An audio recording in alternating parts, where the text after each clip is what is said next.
যেই লোকটা জানেন যে এই পথে বাংলাদেশের মুক্তি আছে, কিন্তু সেই চেয়ারে তিনি যখন যান, তিনি যখন দেখেন চতুর্দিক থেকে বাতাস থেকে ডলার আসে, আকাশ থেকে টাকা আসে, তখন তিনি আর এটা সামাল দিতে পারেন না।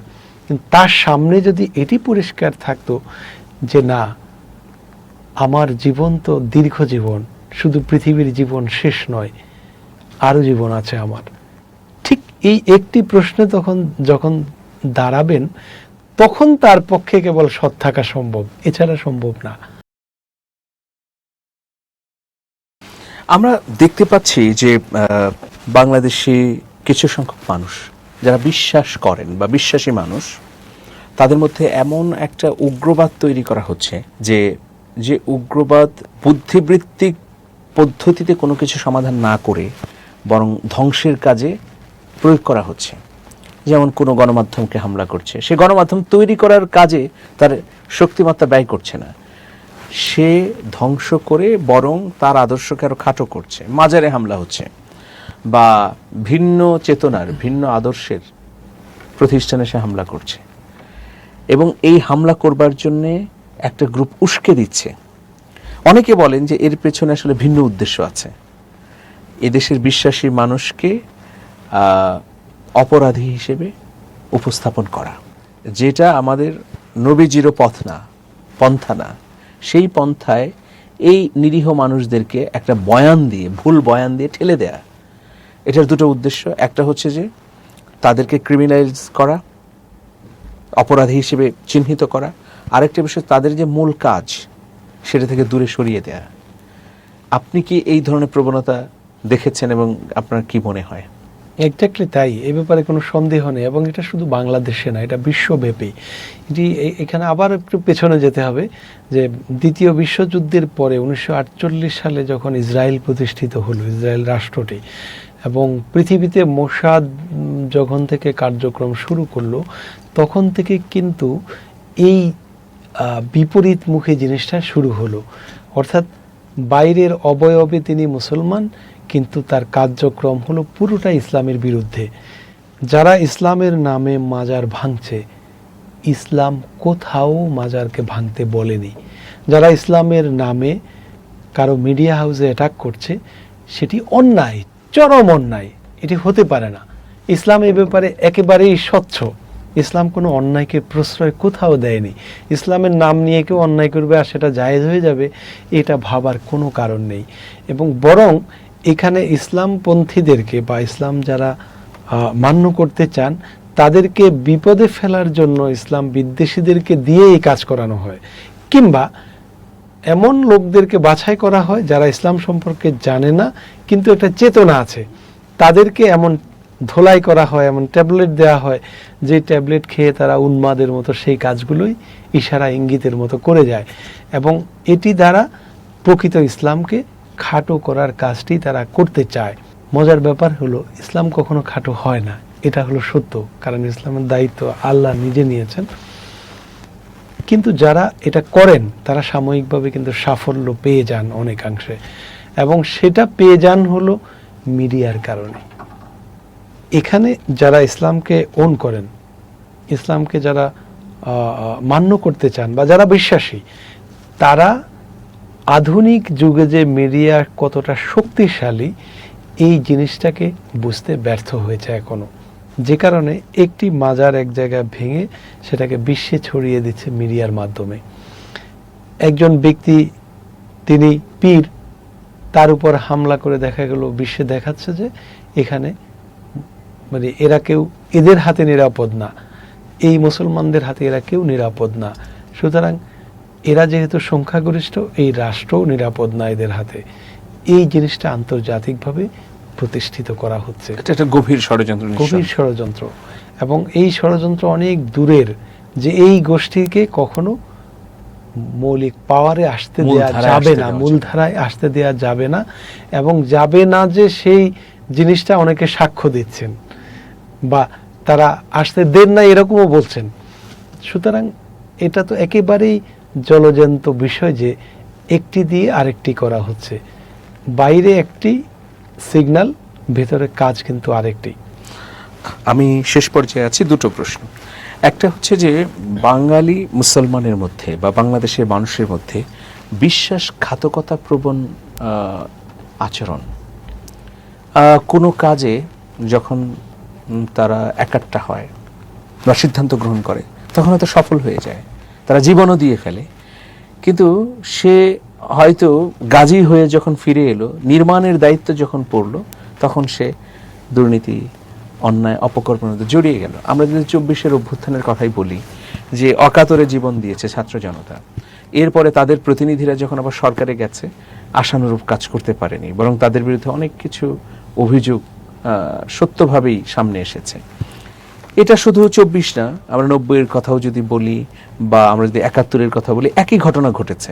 জীবন দিয়ে দিতে পারবে যে লোকটা, সেই লোকটা আবার নির্মাণের ক্ষেত্রে গিয়ে প্রচণ্ডভাবে হতাশ করেছে আমাদের। কেন এরকম হচ্ছে? এটা গান উল্লেখ করি, আপনি তো একজন শিল্পী মানুষ, কবি মতিউর রহমান মল্লিক নামে একজন কবি, জি, নিশ্চয়ই একটি পুনর্জাগরণের কবি। হঠাৎ করে জীবন দেয়া খুবই সহজ তুমি জানো কি, কিন্তু তিলে তিলে অসহজ আলাশয়ে ক্ষুধারো পথে জীবন দেয়া নয়তো সহজ তুমি মানো কি। গানটা বর্তমান সময়ের জন্য, আপনার প্রশ্নের জন্য আমি মনে করি খুবই গুরুত্বপূর্ণ। বাঙালিরা অনেকগুলো ভালো বৈশিষ্ট্যের সাথে এটিও একটি, তারা হলো আত্মঘাতী। তারা বীর হয়ে যায় কিন্তু সেই বীরত্ব নিজে আবার শেষ করে দেয়। তারা সৎ থাকে, সৎ হয়ে নেতা হয়ে যায়, কিন্তু যখনই চেয়ারে বসলো তার চেয়ে অসৎ কেউ আর থাকলো না। এটাকে বলা হয় আত্মঘাতী, মানে নিজের বিরুদ্ধে নিজে কাজ করা। এবং আপনার এই প্রশ্নটা এত সত্য, এটা কি শঙ্কর জাতির কারণে অথবা ষড়ঋতুর দেশ? এটা না, ঋতুর কোনো বিষয় না, বিষয় হলো আসলে শঙ্কর জাতির কারণে। এটা একটা। দ্বিতীয় হলো এখানে ওই অর্থে নিজেকে যোগ্য করে তোলা বা জ্ঞানের যে চর্চাটা বা জ্ঞান ভিত্তিক যে সমাজটা নির্মাণ হওয়ার কথা ছিল সেটি হয়নি। এটি হলো বাস্তবতা। অর্থাৎ যে ডিগ্রিধারী তিনি দেখা যাচ্ছে একটা বিষয়ে অনেক জানেন, কিন্তু আরেক বিষয়ে তিনি একেবারেই জানেন না, কিংবা অল্প জানেন অথবা অর্ধেক জানেন। অর্ধেক জানা মানুষগুলো না জানা মানুষের চেয়ে কিন্তু ভয়ঙ্কর হন।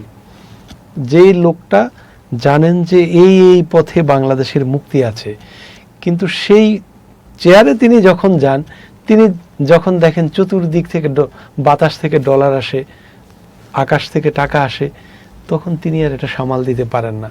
কিন্তু তার সামনে যদি এটি পরিষ্কার থাকতো যে না, আমার জীবন তো দীর্ঘ জীবন, শুধু পৃথিবীর জীবন শেষ নয়, আরো জীবন আছে আমার, ঠিক এই একটি প্রশ্নে তখন যখন দাঁড়াবেন, তখন তার পক্ষে কেবল সৎ থাকা সম্ভব, এছাড়া সম্ভব না।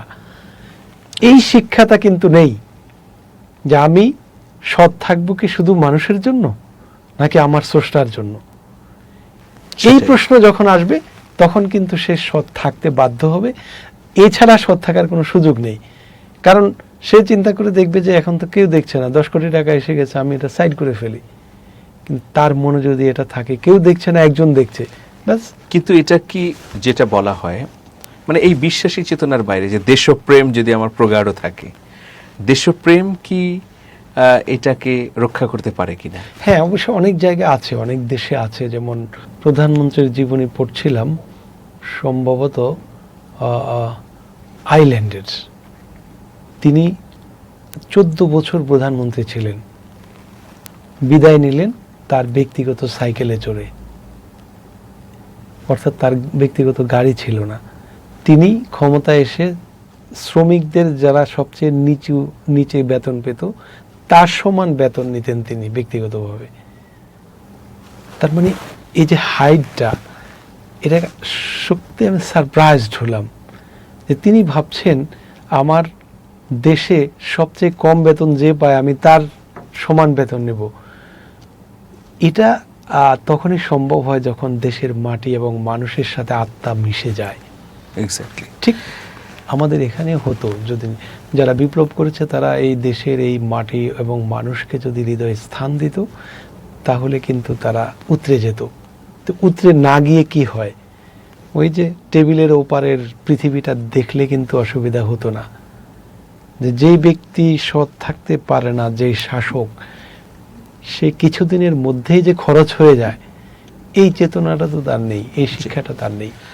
আমি শেষ করব একটু বিদেশের একটা প্রসঙ্গ দিয়ে, যে পারস্য জাতি যুগে যুগে তারা লড়াকু এবং ভূমিকা রেখেছে এবং তাদের ব্যর্থতার ইতিহাস নেই। এই যে অন্তর্নিহিত শক্তি, আমরা দেখছি যে যুদ্ধের আগে এই বছরের জানুয়ারি মাসেই ভয়াবহ একটা বিক্ষোভ হয়েছে ইরানে, সেখানে বেকারত্ব, দ্রব্যমূল্যের ঊর্ধ্বগতি, এগুলো নিয়ে। এবং ইরান একটি ইসলামী রাষ্ট্র হবার পরেও সেখানে এই চিন্তার বাইরেও অনেক মানুষ আছেন স্বাভাবিকভাবেই। মজিদ মাজেদি, বিখ্যাত একজন চলচ্চিত্র পরিচালক, তিনি ওই বিক্ষোভে অংশ নিয়েছিলেন।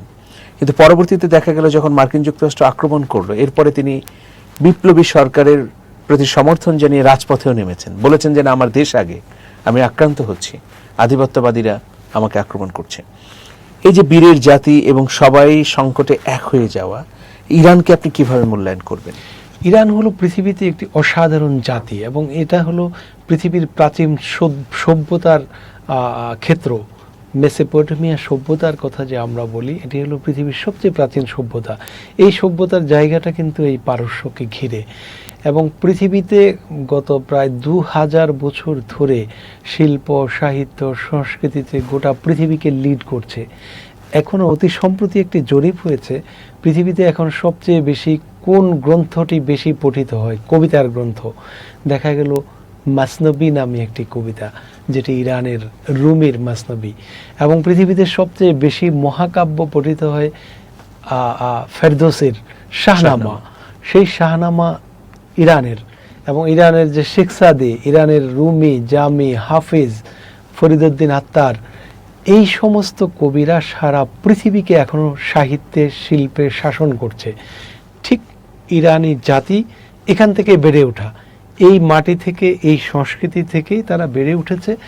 তারা তাদের লাইফস্টাইলকে সংস্কৃতি দিয়ে সাজিয়েছে। তাদের জীবনযাপন পদ্ধতি হলো কালচারাল। তারা যে পোশাক প্রদর্শন করে, তারা যে কথা বলে, তারা যে কাজ করে, তারা যে বিশ্বাস করে, সবটাই সংস্কৃতির সাথে প্রচণ্ডভাবে রিলেটেড। অর্থাৎ কালচারাল বিউটিফুল কালচারাল যে সিস্টেমটা কিংবা বিউটিফুল লাইফস্টাইল বলতে আমরা যেটা বুঝাই, সেটি হলো ইরানিদের রয়েছে। তারা ভেতরে এবং বাহিরে স্বচ্ছ, ভেতরে এবং বাহিরে তারা কালচার্ড। সেই কারণে তাদের দেশের চেয়ে, তাদের মাটির চেয়ে বড় কোনো ক্ষুধা, দারিদ্র তাদেরকে অ্যাটাক করতে পারেনি। তাদের দাম দ্রব্যমূল্য ঊর্ধ্বমুখী, ঠিক আছে, তাদের ওখানে যথাসময়ে তারা জিনিসপত্র পাচ্ছে না, ঠিক আছে, কিন্তু সেটি তাদের দেশপ্রেমের ঊর্ধ্বে কখনো উঠতে পারেনি, কখনো না।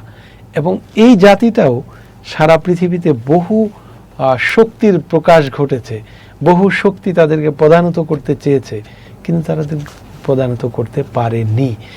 এমন একটি শক্তি তারা লালন করে, যে শক্তিটা, ওই যে বললাম, এটি একটি এমন পাওয়ার যেটা ভেতর থেকে উত্থিত, এটা মাটি থেকে উত্থিত। এবং দেশের প্রশ্নে তারা একেবারে তসবির মতো এক হয়ে যান, যে কারণে পৃথিবীর কোনো শক্তি তাদেরকে প্রধানত করতে পারেনি। ডোনাল্ড ট্রাম্পের দুর্ভাগ্য সেই রকম একটি জাতির সাথে যুদ্ধ করতে গেছে। এটা আমি দুর্ভাগ্য বলবো, কারণ পৃথিবীর 1 নাম্বার পাওয়ার তাদেরকে বলা হয়। এবং একই সাথে আমি এটাও বলি, আমি একজন কবিতার মানুষ হিসেবে আমি ভবিষ্যৎকে যতটা বুঝি, এই যুদ্ধের মাধ্যমে আমেরিকানদের পরাজয়ের সূচনা হলো এবং আমেরিকান সভ্যতার পরাজয় হবে। ভাই, অনেক ধন্যবাদ আপনাকে, অনেক অনেক কৃতজ্ঞতা আমাদের স্টুডিওতে এসেছেন। আবারও অন্য বিষয় নিয়ে আমরা আলাপ করব ইনশাআল্লাহ। ধন্যবাদ আপনাকেও, এবং যারা শুনছেন এবং শুনবেন সবাইকে ধন্যবাদ। changeTV.press, এক ফোঁটা হলুদও নেই।